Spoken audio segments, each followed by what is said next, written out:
G'day everyone and welcome to this week's edition of the RacingBet Preview.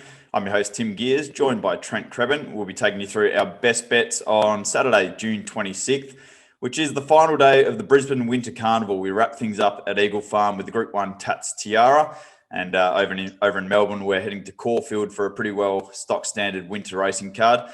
Trent, what did you make of the card over at Caulfield?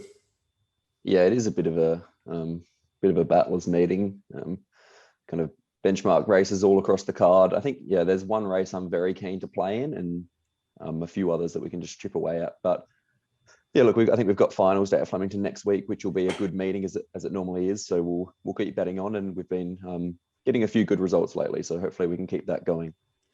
Yeah, and then after we get through this weekend, I think we're probably set for a pretty dry 4 or 5 weeks before things start to ramp up in the new racing season come August. So it's going to be a bit like that over the next few weeks, but we'll try and keep chipping away before the good horses start returning. But yeah, as I said, Group 1 racing again in Brisbane this week, the Tatts Tiara at Eagle Farm. That'll round out our coverage in Queensland.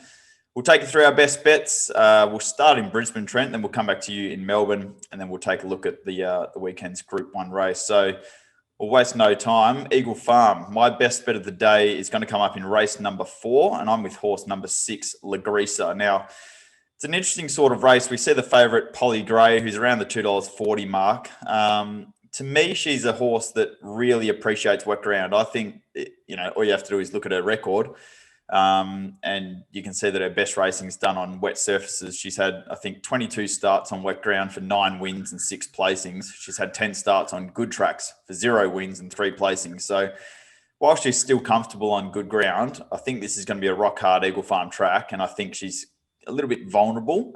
So at $2.40, I'm pretty keen to play around her. And I thought it was a nice little setup for Lagrisa, who, completely opposite to Polly Gray, is probably looking for a firm deck. She's had 2 runs back from a spell in Sydney. Her first up run was very good at Rosehill.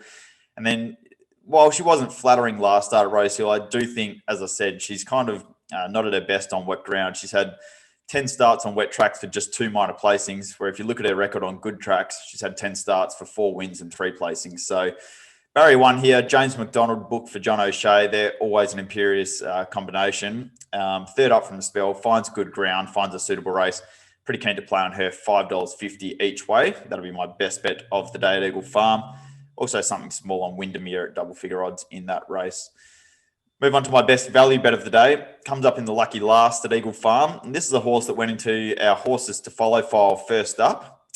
This is horse number 10, Hail Manhattan. Now, what I said in the horses to follow file that day was that his effort first up from a spell over 1,000 metres was very good for a horse that's probably looking for 1,600 metres. So while he's only second up at 1,200 metres here, he did win second up over this distance last preparation. And although he's probably going to be at his best next start or once he gets up to the mile, I think this race has a lot of kind of horses that have been going around in circles, and I think this is a race that he could be competitive in, given how well he ran first up on inferior ground over the short course. So at $18, don't need to have a big outlay there. I think he's a good each way chance in what looks an open race, just has to overcome a tricky barrier. But yeah, $18, Hail Manhattan, horse number 10 in race number 9.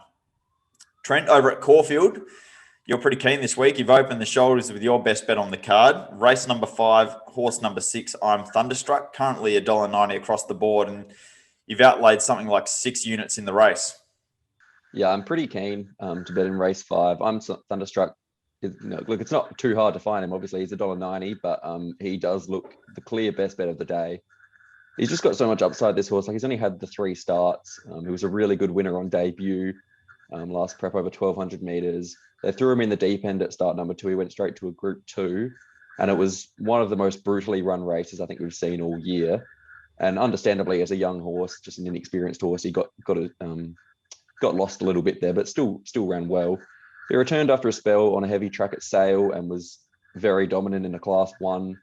Recorded some good late splits there. Did it basically under no riding the last 50 or 100 metres. Steps back up to 1,400 metres here. That's perfect for him. He's going to get over ground. This horse, the son of Shocking, draws perfectly. Barrier 5. Mark Zahra keeps the ride, who is probably the most informed jockey in Melbourne at the moment. He's riding very well. And I just think he's going to get a lovely run on the map, and he'll be too strong here. So very keen on number 6, I'm Thunderstruck. I think the only danger in the race is number 2, Imperial Hilton, who's had a bit of support since my preview went up yesterday when I kind of outlined him as the danger.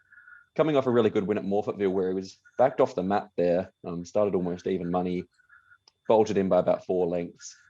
I thought he was the only danger, and he was about $2 the place when I posted my preview yesterday in early markets. I had something on that, thinking that he's probably the Quinella horse. And look, I think if we go 4 units the win, I'm Thunderstruck will be collecting there and have a crack the place Imperial Hilton if you can kind of get closer to that even money, closer to the jump, because I think I'm Thunderstruck will be supported heavily late. I think you can be collecting on both bets there.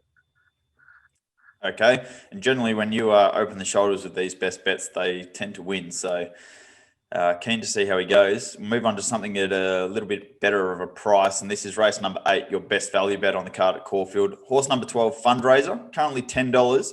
Ran third first up from a spell. And then he did the same first up last preparation, went on to win 3 straight. So looks well placed here.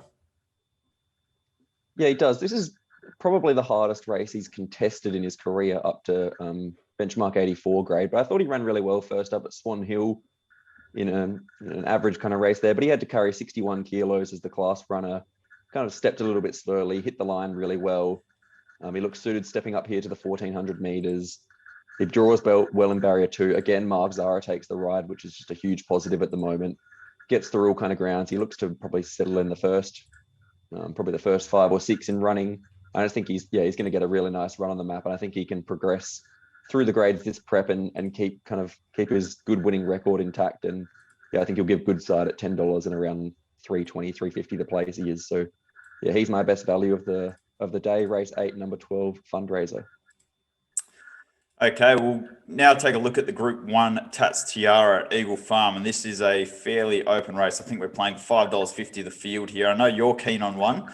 I'll get your thoughts in a second, but just looking through a bit of the history of this race, and I think the last 3 winners of this race have come through the Dane Ripper Stakes a couple of weeks before. One came through the QTC Cup, this is 4 years ago, one through the Stradbroke and then back to the Dane Ripper. So the Dane Ripper looks the obvious form line to follow here. I'll go to you first. Why don't you take us through your thoughts, because I know you're keen on one. Yeah, I thought Odium was probably should be favourite here, and I thought was a good bet at around that $6 quote. I thought she was probably the best. Well, she sets up the best out of the Dane Ripper. She carried top weight there as a 3-year-old. And now gets in much better at the weights here with 55.5. I think she has to carry. So she meets a few of these about 3 kilos better at the weight. She sat 4 wide the trip there basically, and looked the winner, just getting nabbed late by Brooklyn Hustle, who got to the outside fence and really let rip. So I think Odium's better suited stepping up to 1400 meters as well. And yeah, like I said, she gets the weight swing out of that race, and I think she's going to be really hard to beat in the Group 1 Tatts Tiara. Yeah, I could back like 6 or 7 horses here, to be honest. I won't, but I think it's that kind of race where you can make a genuine case for a number of these.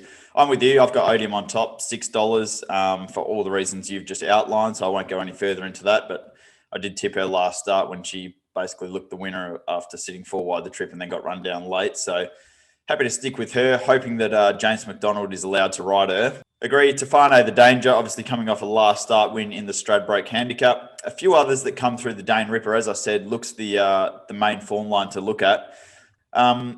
Take me through your thoughts on Brooklyn Hustle. Of course, I know you had a good look at her over in South Australia during their carnival. She then came to Queensland and she won the Dane Ripper last start. Probably the race set up perfectly for her on that occasion.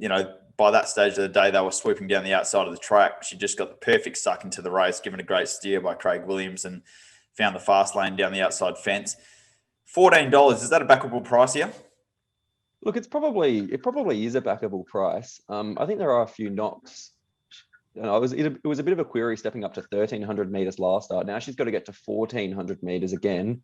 And she does lose Willow as well, who's opted to ride Tefano. So it's probably especially given how well Willow's been going, it's probably a negative jockey switch there. She's going to have to do it again from the wide barrier and run them all down again. And with that weight swing to Odium, I thought Odium was clearly the one to take out of it. But yeah, she did win the race after all and is double figures. So yeah, she's not hopeless, but yeah, just kind of probably around the right price for me. I want to get your thoughts on Mizzy. This is a horse who obviously has been competitive at Group 1 level before. You don't have to look that far back. She ran consecutive Group 1 placings in Sydney behind Savatiano and Crone. Now, big stable switch for me. Anthony Cummings to Annabelle Neesham for her final career start before she goes to the breeding barn. In my opinion, it's a huge kind of stable upgrade. Really fascinated to see how she can go here 8 weeks between runs for the new stable. Surely, I think she's gone, isn't she? Like, I made a good case for her coming into the Sangster in Adelaide, and I thought she was very plain. The run before that as well in the George Ryder, she was plain. And, you never like to see that with a mare that's being sold to the breeding barn, putting in 2 bad runs, suddenly a throw at the stumps with the new stable, which just doesn't appeal to me. So, Yeah, I think it's different though. If she's like a $6.50 chance, I think that probably applies more, but we're getting $19 about her. So, just that it's a scary setup for me, and Annabelle Neesham's just doing outstanding things in her early training career. So with that price on offer, I'm probably keen to have a little bit on, even if it is just to cover bases. Any others in the race that appeal? Madame Rouge 20-1, you could make a case for. Subpoenaed at $10, comes out of the straight broke. Slightly interesting jockey switch. Yeah, it's a big jockey switch for Waller. I thought the query with Subpoenaed was barrier 2. They've been getting wide at Eagle Farm, and she's a horse that I think does appreciate galloping room. She's got kind of a bit of an awkward stride on her. So I thought barrier 2 was potentially a bit tricky, but yeah, she's another one that's right in the game. Her run in the Sangster was very good as well. So yeah, no knock on her really, except I just thought she had a bit of a tricky map. Yeah, and as I alluded to before, Sierra Sue's first emergency here, if she was to get a run in the race, I would throw her in your numbers for trifectas and first fours at 60-1. She may well be completely gone, but I thought her run last start in the Dane Ripper wasn't terrible at all. She sat 4 wide the trip with no cover. Was only beaten 2.2 lengths by Brooklyn Hustle, and she gets the blinkers on for the first time here with a good barrier draw. So I definitely think can do worse in the race than Sierra Sue if she does get a run. But yeah, to sum up, I think me and Trent are both keen on Odium here in the Group 1. Tefano, obvious danger, likely danger.